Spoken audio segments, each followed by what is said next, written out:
Hello and welcome to Haunted Montreal's Spooky Story Sessions. I'm your host, Holly Rhiannon, and today I'm going to tell you all about Le Fort de la Montagne.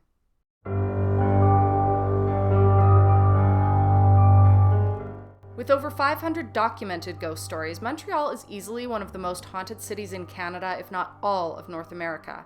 Here at Haunted Montreal, we're dedicated to researching these paranormal tales, and our channel brings you new videos in both French and English every second Saturday. Except for the month of July, that is one of 2 months that we take off for the year, so after this video, you will see us again August 3rd. Today, we examine the Fort de la Montagne, or Sulpician Towers, the first residential school in what is now modern-day Canada. Today, only 2 towers of the old fort remain, and they are reputed to be haunted. But before we get into today's story, please remember to like, subscribe, and hit the bell button so you get notified every time we have a new tale to share. And if you're already subscribed, a big thank you and welcome back. We're happy to see you again. Now, without further ado, let's get spooky.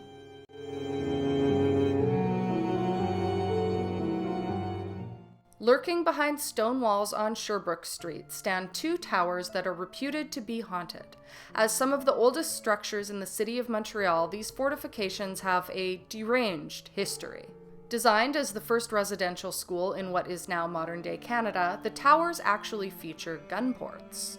This military architecture was designed to repel anyone at gunpoint who might dare to interfere with the instruction happening within the fortified school. Before examining these haunted towers, it's a good idea to look at the history that led to their construction. When Europeans began colonizing the world in the 1500s, their goal was generally to subjugate indigenous civilizations in order to steal their land and resources. This usually involved cultural genocide or attempts to extinguish indigenous practices, beliefs, languages, and cultures. When explorer Jacques Cartier arrived from France in 1534, he planted a 30-foot cross in today's Gaspé region to claim all of the indigenous territories on behalf of the King of France, François I. Indigenous leaders such as Donnacona objected to Cartier's gesture and would later tear the cross down. Regardless, in the early 1600s, the French began establishing colonies in what they called New France. Settlements like Port Royal, Tadoussac, Quebec City, and Trois-Rivières began to take shape. Tiohtià:ke, the original Mohawk name for Montreal, was seen as a colonial prize worth taking due to its geographical location. With several rivers flowing into the archipelago, the island was a major transportation hub and Mohawk trade center. However, the French were at war with the Mohawk First Nation along with the rest of the Haudenosaunee Confederacy. This league of 5 allied nations also included the Seneca, Cayuga, Oneida, and Onondaga. French authorities saw Tiohtià:ke as too dangerous for colonization. Meanwhile, back in France in La Flèche, a devout Catholic and tax collector named Jérôme Leroyer de la Dauversière claimed that he had been receiving holy visions for 6 years. In these episodes, God instructed him to found a religious colony and a hospital on Tiohtià:ke.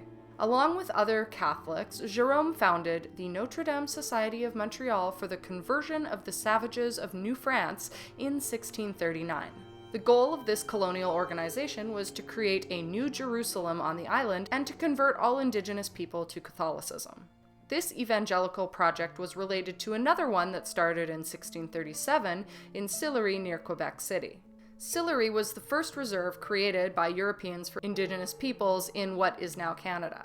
It was funded by a French nobleman, Noël Brulard de Sillery, in response to an advertisement placed by Father Paul Lejeune in the Jesuit Relations. Lejeune was looking for a suitable place to attempt to convert indigenous people to Catholicism. His aim was to instill an agricultural lifestyle in the semi-nomadic Algonquin and Innu people of the area to evangelize them. French authorities established the land as a seigneury for indigenous people under Jesuit supervision. The project was a total disaster. By the 1670s, epidemics such as smallpox had wiped out many of the indigenous residents. Unhappy with the deadly diseases, strict Catholic doctrine, and unarable lands, the last indigenous peoples had left Sillery by the late 1680s. Returning to the Notre Dame Society of Montreal for the conversion of the savages of New France, their leaders hatched a plan to colonize Tiohtià:ke. After a fundraising campaign, they recruited French military officer Paul de Champmedy, Sieur de Maisonneuve, to lead the project. On May 17, 1642, de Maisonneuve and his colonists arrived at Tiohtià:ke and established the colony of Ville Marie. Needless to say, this sparked an all-out war between the French and the Haudenosaunee Confederacy, who attempted to defend this part of the vast Mohawk territory. The brutal war would last on and off until a peace treaty was signed in 1701. In 1652, while visiting France, de Maisonneuve recruited nun Marguerite Bourgeois to become Ville Marie's first teacher. He envisaged her educating French children and evangelizing indigenous people, young and old. He also brought over another 100 colonists to bolster the colony during the war. In April 1658, de Maisonneuve provided Bourgeois with a vacant stone stable to serve as a schoolhouse for her pupils. She taught the children of the colony about the Catholic faith, as well as counting, reading, and writing. The older girls learned household skills to prepare for marriage and motherhood. Before long, the stable was deemed too small, so another school was constructed. Bourgeois also started to receive some indigenous children whom she tried to indoctrinate. In 1675, a new school called the Fort de la Montagne was established at the base of the mountain. The purpose of this new institution was specifically to evangelize indigenous people. The pedagogy was designed to ensure their adherence to the Catholic religion, which made up a large part of the curriculum. However, soon Marguerite and other authorities noticed that many of the indigenous students at Fort de la Montagne were practicing traditional culture, including performing ceremonies. Alarmed and upset, the Catholic overseers began describing these practices as witchcraft. Furthermore, in the tradition of Jérôme Le Royer de la Dauversière, certain members of the Catholic community began claiming that they too were receiving direct and visionary messages from God.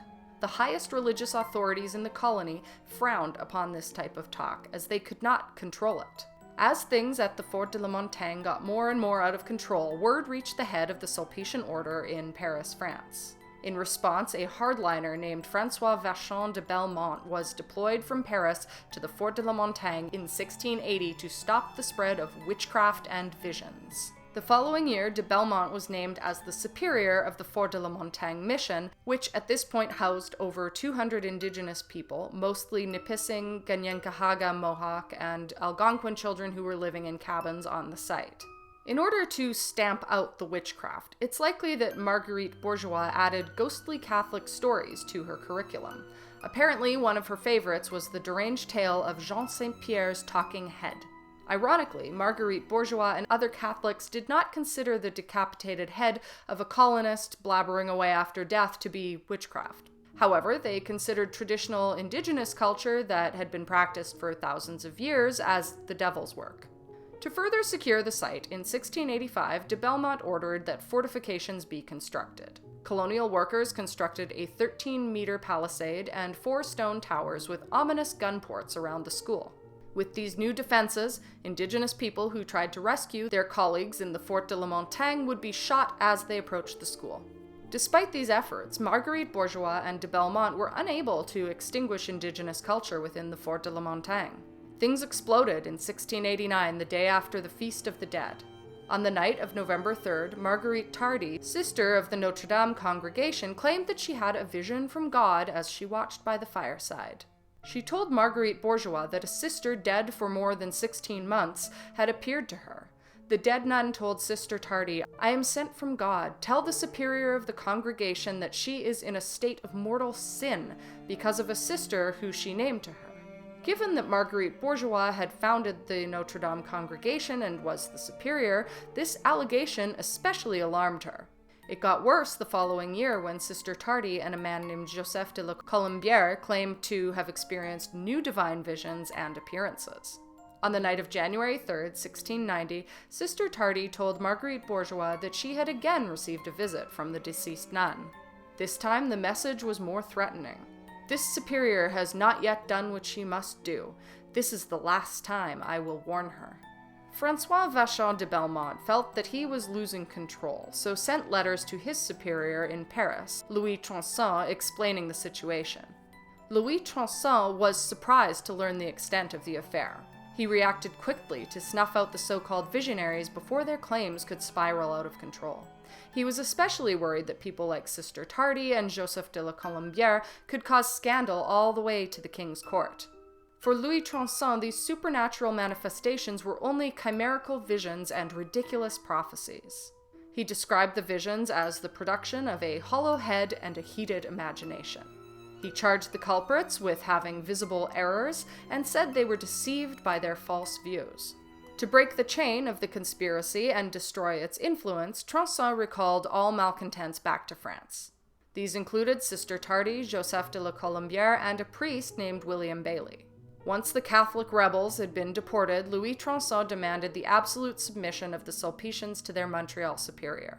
Anyone who did not comply with Tronçon's order were threatened to be sent back to France as well. In September 1694, a major fire broke out at the Fort de la Montagne. A young warrior fired a gun into the cabin of an adversary. The occupants had time to flee, but the fire caught and spread quickly due to high winds. Within 3 hours, nearly 50 indigenous cabins, 15 frame houses, the church, and much of the palisade surrounding the village had all burned to the ground.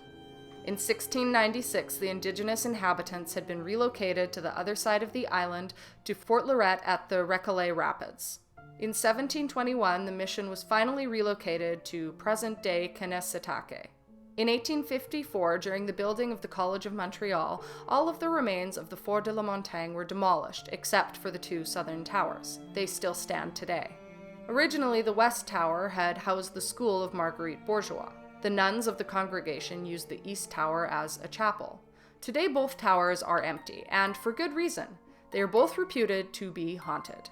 Students at the College of Montreal often dare each other to visit the haunted towers at midnight. There have been many reports over the years that visitors to the West Tower sometimes hear the sounds of children weeping emanating from the gun ports. One former student reported to Haunted Montreal that she had visited the towers with some fellow students on Friday the 13th in 2018. She explained, "We decided to go on a dare. During the daytime, the towers, while kind of creepy looking, don't exhibit much paranormal activity. According to the legend, midnight is the best time to go and experience the hauntings. When midnight struck, we decided to start with the West Tower. As they crept up to the imposing fortification in the darkness, one of her friends dared her to approach a gun port and shine a flashlight inside. Nervously, she approached until she was mere feet away. She claimed, "Just as I was about to shine my light into the tower's gun port, I heard a loud burst of sobbing coming from inside. I was so taken aback that I literally fell over. As I tried to scramble back to my friends, I heard a softer weeping sound, almost like children. My friends had already run away in terror, and once I picked myself up, I ran away as well. It was one of the most frightening nights of my life." The East Tower is also reported to be haunted by a ghostly nun. Her apparition has been spotted standing outside the heavy door of the structure as though awaiting others to follow her inside. According to lore, she appears at night and sometimes beckons those exploring the site to join her inside with a hand gesture. She then turns and walks straight through the thick wooden door, effectively vanishing. Many speculate that the ghost is that of Sister Tardy. Some believe she returned in the afterlife due to her failure to convince authorities of her visions and subsequent deportation to France. The towers were designated a National Historic Site of Canada in 1970 and as Provincial Historical Monuments in 1974. Today, despite running the first residential school in modern-day Canada, Marguerite Bourgeois is celebrated like few others. Marguerite Bourgeois became Canada's first female saint on Halloween in 1982 when Pope John Paul II canonized her at Vatican City. There is also a French school board named after her, a museum about her life in the Notre-Dame de Bon Secours Chapel, not to mention a stamp in her honor and various other commemorations across the country. People can visit her final resting place in the Notre-Dame de Bon Secours Chapel in Old Montreal, which is also said to be haunted. In conclusion, despite the fact that Marguerite Bourgeois and the Fort de la Montagne were instrumental in cultural genocide against Indigenous people, they have both been immortalized and glorified by church and government officials. Perhaps this is one of the reasons the towers are said to be haunted. In the age of truth and reconciliation, perhaps it is time to reevaluate the discourse surrounding the first residential school. It was, after all, the progenitor of all the others to come. Instead of celebrating and glorifying these symbols of cultural genocide, it might be best to recontextualize them historically in a more realistic light. Visit these haunted towers at your own risk, especially during the witching hour. Are you a Montreal resident or perhaps a tourist who has had a strange experience at the remaining towers? If so, we would love to know. As always, we want to hear your thoughts about what could be going on. Thank you so much for stopping by. If this is your first video, we hope that you'll stick around for the next. We'll be taking July off for a bit of a break, but we'll be back August 3rd. In the meantime, if you'd like to learn more about the organization founded by the talented Donovan King, it's all listed in the description down below, along with links to purchase tickets to in-person haunted storytelling experiences. Remember to like, subscribe, and comment. We'll see you in August, but until then, stay spooky.